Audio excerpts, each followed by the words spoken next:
E aí, pessoal, do YouTube, estou de volta, continuando o meu vídeo da série sobre como votar corretamente, como que eu voto, né? Então, no vídeo anterior, né, o primeiro vídeo, se você está vendo agora aqui o segundo, talvez seja melhor você voltar para o primeiro, se você veio direto aqui para o segundo. No primeiro eu falei sobre o princípio da precaução e sobre as fontes de informação que são confiáveis ou não, né? Então, o que acontece? Agora eu vou falar sobre o histórico do candidato, né? Então, o que acontece?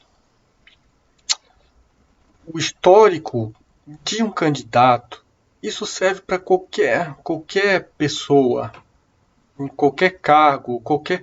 Quando, olha, quando você faz o seu currículo, vai mandar para uma empresa, o que você está mandando para a empresa é o seu histórico, correto? É isso que você está mandando. Então, o que acontece?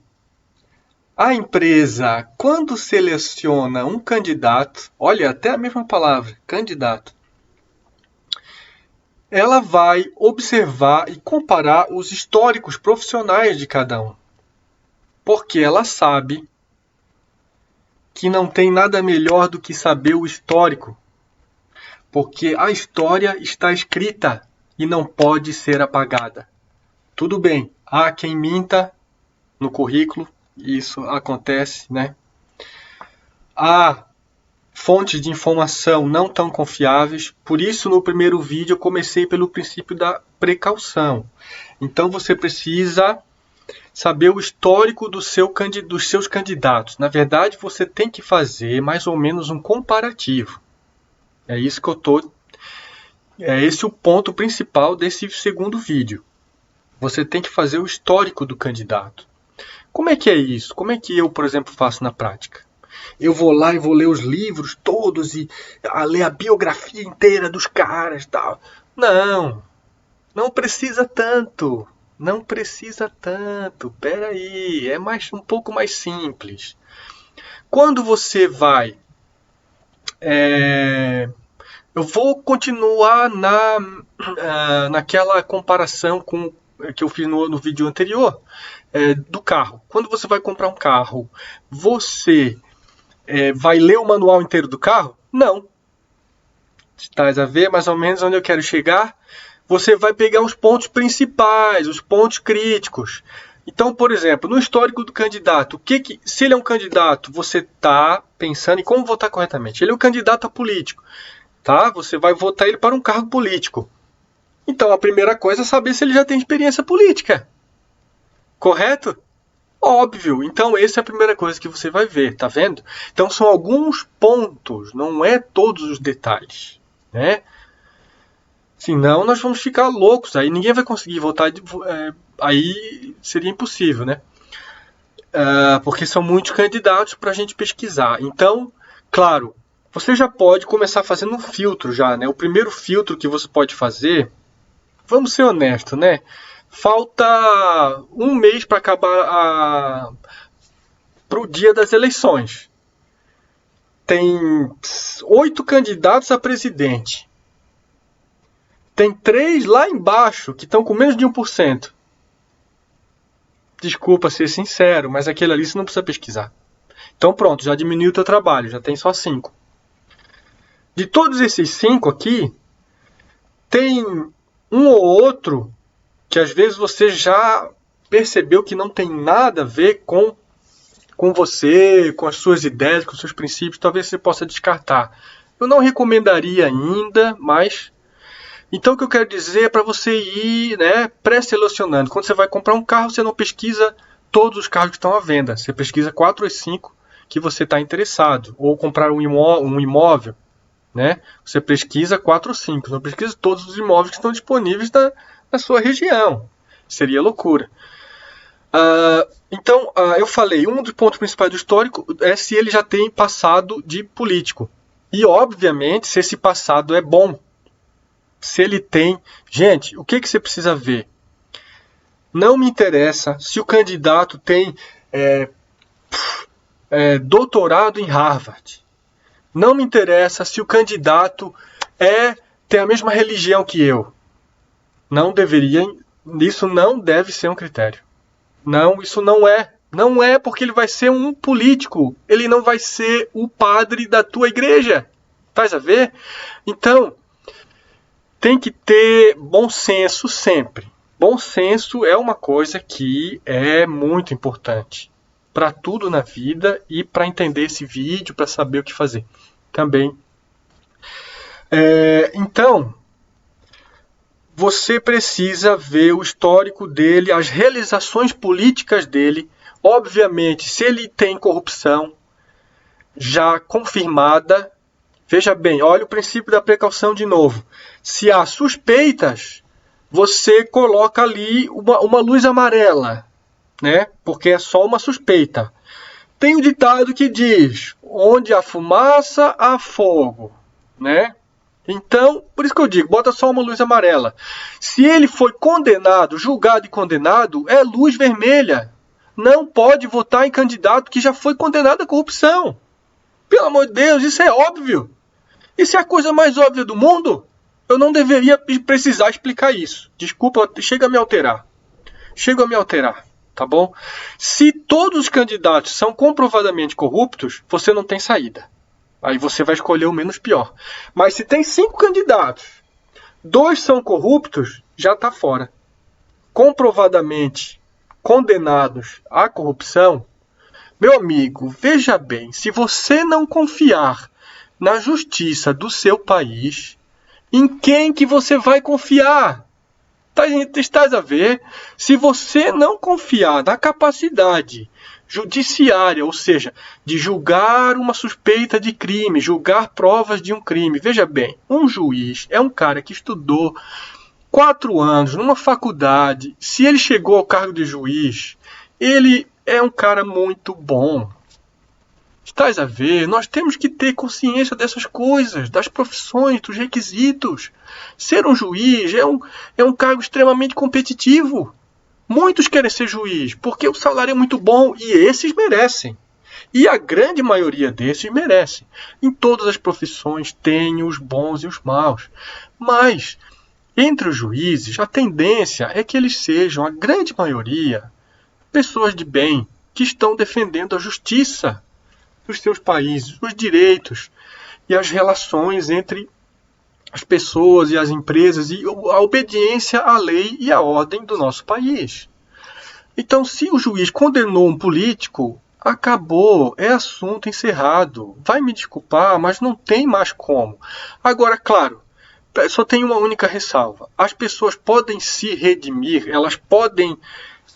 um candidato, né, estamos falando de como votar corretamente. Então, um político, ele pode se redimir, se arrepender sinceramente dos seus erros e ter sido corrupto e depois não ser mais corrupto? Pode, não é impossível.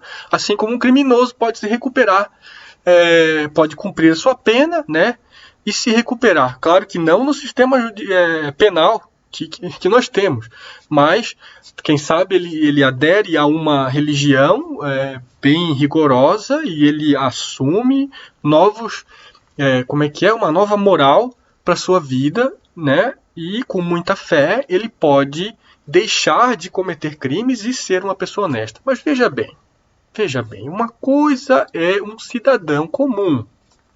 Outra coisa é um cargo político. Nós estamos falando de algo de extrema importância, como já falei no primeiro vídeo, o Brasil é um país de dimensões continentais. Então, se nós temos 5 candidatos, de novo, 2 são corruptos. Candidatos, vamos lá, vamos botar o cargo principal, presidente. O presidente tem que ter certos requisitos para um país de dimensões continentais. Se ele é comprovadamente corrupto, acabou. Não tem segunda chance. Acho muito difícil ele ter uma segunda chance. Muito difícil. Principalmente se tiver os outros 3 que não são corruptos. Estás a ver? Uma coisa, veja bem, é bom senso. Uma coisa é ele ser comprovadamente corrupto, que ele roubou uma caneta. Ora, isso não é nada. Se ele foi um político já que tem um histórico de grandes realizações, ele fez isso, fez aquilo, trouxe desenvolvimento, trouxe isso, trouxe aquilo, e ele roubou uma caneta, isso obviamente não importa. Mas quando ele está ligado a grupos corruptos e tal e tal. E eu não estou falando só de um partido ou de outro, ou de algum político mais recente ou não, ou de... Vocês sabem do que eu estou falando aí, né? E de novo, se há suspeitas, já acende a luz amarela também. Veja bem, outra coisa. Falando do histórico do candidato, né? Outra coisa. O cargo político é um cargo da administração pública, o próprio nome já diz. Administração. O que é isso? Ele tem que ser um bom gestor. O que é a gestão? Gestão é da direção. Gestão é comandar, é direcionar, é gerir. Gestão, o que é? Por exemplo, eu vou fazer a gestão das despesas da minha casa. Ou seja, eu vou calcular tudo, eu vou ver quanto que eu ganho, quanto que eu gasto, então vou diminuir aqui, posso aumentar um pouco ali, vou fazer algum investimento, vou fazer um curso de capacitação para talvez no futuro eu ganhar um salário melhor. Pronto, isso é fazer a minha gestão das minhas despesas da minha casa, para você aí, cidadão, entender o que eu estou falando. Então, obviamente, outra parte do histórico do candidato é se ele tem um histórico de bom gestor. O que significa isso? Significa que ele sabe gerir, por exemplo, uma grande empresa, uma empresa, uma associação, uma organização, se ele tem histórico de gestão, principalmente gestão de pessoas, é bem importante, porque o cargo político, muitas vezes, aí depende, se ele vai no judiciário, se ele vai ser do legislativo ou executivo, né? Isso é uma subdivisão um pouco mais, aí já é um pouco mais complexo. Mas na realidade, se o cargo dele é executivo, é melhor que ele tenha experiência como gestor de empresas, por exemplo, né? Se ele não tem um histórico no executivo já anterior, né? Porque veja bem, você pode ter as pessoas podem mudar de profissão na vida. Só porque ele nunca foi político, não quer dizer que ele não possa ser um bom político. Entende o que eu estou querendo dizer? Obviamente. Agora, se ele vai para o legislativo, veja bem, o próprio nome já diz, legislativo, está ligado com a palavra leis. Ou seja, no legislativo, eles fazem as leis. Porra, isso é de uma importância extremamente grande. Estás a ver? Ele vai fazer a lei. Pô, qual é o poder da lei? Pô, a lei você tem que obedecer. E acabou. Então, olha só o poder que tem o político do legislativo. Quem são? São os deputados, senadores, né, no âmbito federal, e os vereadores no âmbito municipal. Também tem os deputados estaduais. Então, esses caras seria bom que eles tenham experiência em leis.